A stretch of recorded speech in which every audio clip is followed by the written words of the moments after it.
Maturing is realizing your ex wasn't toxic. It was just a direct reflection of your own self-worth and your standards. And that can be really brutal to hear for a lot of people, because we don't want to actually realize the fact that we were being treated like that because we let ourselves in that situation. And the man that God has for you will never make you question your own self-worth either. And when you start choosing God first and you put God over any guy or man, that is where true happiness comes from.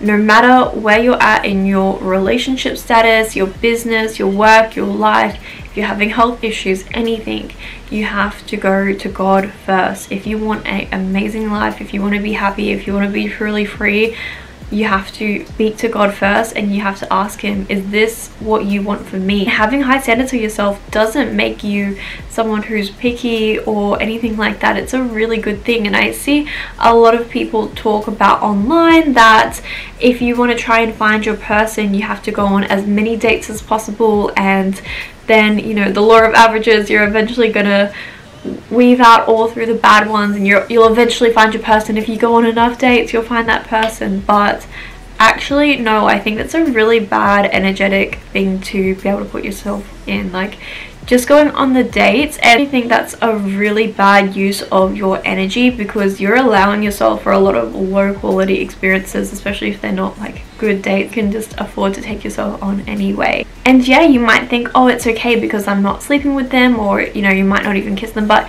you have to remember your time is your energy, and your time is the most important thing on this planet. It's more important than money. It's more important than literally anything, because we only have so much time.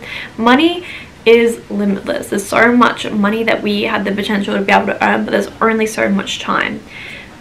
So why are you wasting it on things and dates that you don't really even want to do to begin with? So instead of downloading dating apps or saying yes to the next date, even though you don't really want to, because, you know, who knows what you might get out of it, or, you know, you go for free dinner.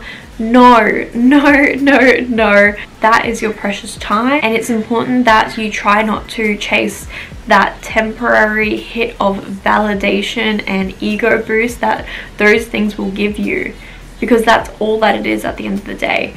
It's the whole thing of like how most people will be most active on a dating app on a Sunday night when they're lonely and alone and they wish they had someone. You should not be trying to chase external factors to find that validation. You should be searching to God to give you that validation, and you have to ask him first. I do believe that the right relationship will be naturally organic, and if you water your relationship with God, if you water yourself, and you have to be so busy making yourself the person that your future partner would want to be with, because you've done so much of the work within yourself, that when you do find that person, they've also done the work. You've spent so much time doing your own thing and not trying to like date all these other people.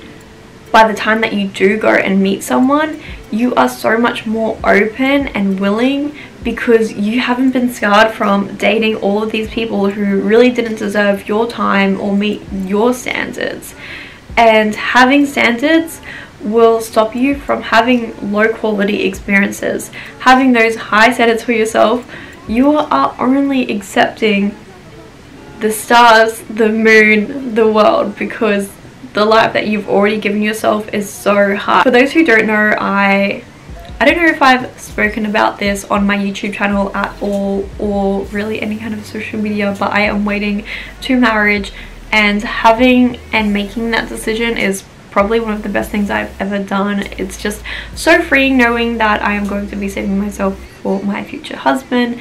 And it's so important when, you know, you make that decision as a woman, that you have such strong boundaries, because if that's the boundary that you set yourself and that's the promise I have made to God, that's a strong boundary. Like that's a big deal, and that can be a big deal to a lot of people. And I've had guys, you know what guys are like, they'll always just try and make like little comments and stuff, but no, having that standard and ability where you can just be like, no, like that doesn't make me feel comfortable. I would really appreciate if you don't say that. I'm actually waiting to marriage. My faith is really important to me. And for me, that is amazing, because it really weeds out any guy who's just here for the wrong reasons. And that's just like one of the many reasons why I think it's such a great decision, is that you literally weed out so many people and that you don't even have to waste your time. I just cannot stress enough just how important your energy is, and why I don't think you should just go on dates and you have to just spend your time making yourself the most ideal person for you. You have to live for yourself, you have to live for God, you have to do things that you want to do, because at the end of the day, guess what, you might not ever find your person. And I don't know if that's like negative or not, but you have to find so much peace and happiness, and that any other person that comes into your life is only going to just be an extra addition and benefit to your life, because you are so full on your own and so content. For me, for sure, we all crave companionship and a relationship. I think we've all been like taught that subconsciously, and that's just, we're wired to be like that. Whether we like it or not, we're always going to think about that and love and whatnot. Very wholesome. But at the end of the day, I have created such a great life for myself that if I don't find someone, I'm all good. God has got me. I've got my family. I've got amazing friendships. I've got an amazing career and incredible clients. I live in a beautiful apartment. I own multiple properties. I get to travel the world. Like, I can provide myself everything. And I see so many women trying to just go find a rich husband, but trust me, that is so unreliable, and it's one of the worst things that you can do, is just trying to find a man to fund your lifestyle. Because when you are someone who has created a good life for themselves and you're into business, and this is my experience anyway, is I can easily be in circles around multimillionaires, billionaires even I've sat on tables with, and I'm used to that because I've made myself that kind of person who deserves to be at that table. So naturally I'm going to be around those people because I've earned that seat at the table for myself. And I think a lot of women who aren't used to men with money, they think, oh, it's fine, I don't care how bad of a person he is, I'm just gonna deal with it, because if he has money and he's giving me my lifestyle, then it's fine, I'll just deal with it. Honey, no, like, they are people too. Just like any guy, whether he has money or not, yeah, for sure there are some beautiful, kind people who are successful. They're definitely them. I have amazing friends who are. But just like any guy, whether they have money or not, there are also plenty of guys who maybe they don't have the best intentions and they aren't super genuine, kind and humble. These are things that money cannot buy. So for you to just try and rely on a man to fund your lifestyle and say that you will deal with him even if you don't like him or if you don't find him attractive, then at the end of the day, you are no better than him. Because if you're settling for that for just money, like, I can tell you right now, you will not be happy. And I've said this before and I'll say it again, you will not be happy. No amount of money or gifts or lifestyle is worth it if you don't genuinely love to be around that person. I take my parents as a great example of what an ideal relationship should be. They have been married for, I don't know, over 35 years, something crazy like that. My mum was 17 and my dad was 19 when they first got together, and they are still happily together in love, and I see their relationship, and that is the only thing that I'd be willing to settle for, nothing less than that. And you know, we have a chat about this, and all that they say, the secret to their relationship is that they're just best friends and that they get to do their life together, and they still will hold hands, and they spend all their free time together that they get to, and they go on holidays, and they're happy and they're always laughing. And when you are willing to just go on all of these dates and just trying to put yourself out there as much as possible, and you're in like this really desperate energy, you are just like lowering your vibration, and you're just accepting such like bare minimum. And I feel like it just naturally will lower your standards, because you've experienced so many guys who just like aren't great, and then you just kind of get this concept that all men are bad. But I think it's really important that both men and women have a really healed perspective of what a relationship can be. And I think that's another reason as to why so many people are single, is because I feel like it almost feels like men versus women and women versus men. But if you have a healed perspective of what a relationship should look like, I do believe that can just absolutely shift everything for you, because then you're just going to have those standards.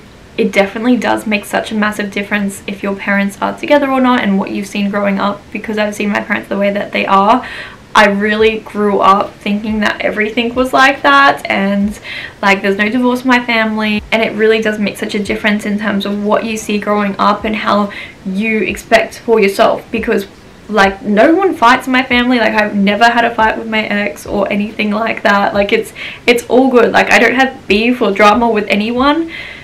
So if I see someone having beef, like it's not even a thing in my world. This is such a good life, and like everyone getting along, and like life is good. Like that's just what I accept at the bare minimum, is that like everything is amazing. But if you've grown up in a household that unfortunately wasn't that way, and of course it's completely out of your control, but if you've grown up in that kind of household where you have seen divorce and that's been really common in the family, of course it's really natural for you to start expecting the same, because that's what you're used to. Of course, like I would be the same if that's what I grew up in. But I think just being aware of that and just saying to yourself, okay, like there are healthy relationships out there, it's possible for me too, but I'm not going to spend all my time and energy into that. And when the right person comes at the right time, and it will be so much better because I'm so much happier. I've spent all of my time actually doing things that are going to make me happier, that genuinely fuels me and that fills up my soul. Doing things like chasing my purpose is my fitness coaching business, and sharing content on social media and giving you guys value like this lights me up so much. This is my passion, this is my calling. So when you go after those things that make you happy, that you're passionate about, that you love so much, when you meet your person, you're just going to be so full in your life. You're going to have so much to offer because you've got so much life experience. You're so passionate, like you're a catch. Be so busy making yourself a catch that when you meet that person, he's gonna, of course he's not gonna want to lose you. Like you're a whole package. Like that's your goal. What makes a man not want to lose a woman and wants to actually make him want to wife you up is just your ability to be able to stand for your own, to still be able to do absolutely everything without him, and still being a good person, and just being so confident in you, and just being sorted, like you're good, you know. Like that's, for me, that's a woman, not someone who's like a little bit like in shambles, who's just trying to accept bare minimum dates and trying to get money. Like no. The life that God has for you does not involve any of that kind of stuff, and you really just have to work and follow your passion as if there's no other option. It is April 2025 and I have never been happier. I am single, my skin's glowing. This is me, no makeup, no filter. And you know why my skin's glowing so much? I'm focusing on God, my passion, and just keeping my close circle small, and just assuming the best in everyone and everything, and having those high standards. High standards doesn't make you a bad person, it doesn't make you picky. It's what God would want for you. Do you think if you had a daughter, or if you have a daughter, you would want her to experience low quality experiences and go on shitty dates? No, absolutely not. You would want the absolute best for her. You would only want the very best man in her life. And guess what, honey? Even if you don't have a partner, God is going to give you the best life. If you follow your passion, if you pray, if you work, God hears you. He is the only man you should be asking for first.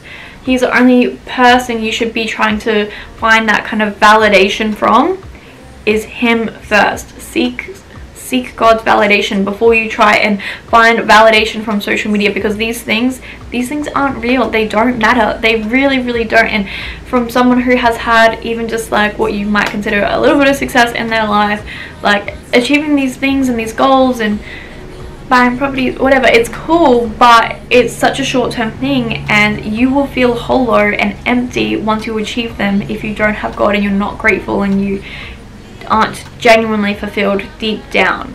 Waiting for the right man and staying picky and staying in your own lane and choosing celibacy isn't embarrassing at all.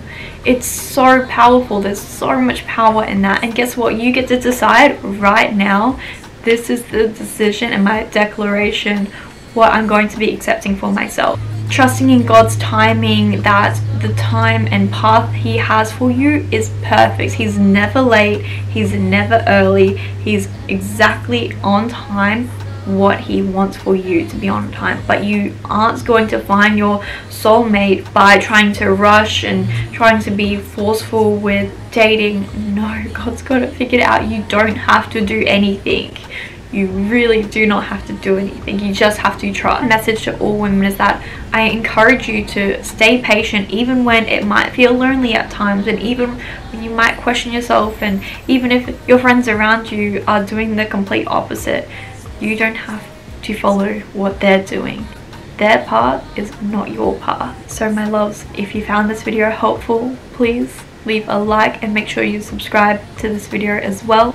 If you like this video, let me know. Make sure you do go follow me on Instagram. I am a fitness coach as well.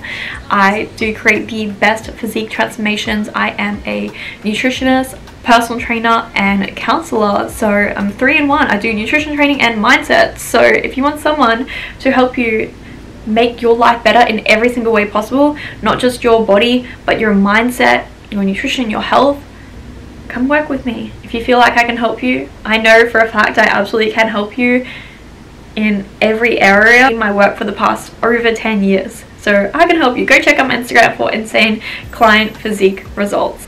But my loves, thank you all so much for watching. Remember, I want you to win, and I'll see you in the next video. Bye.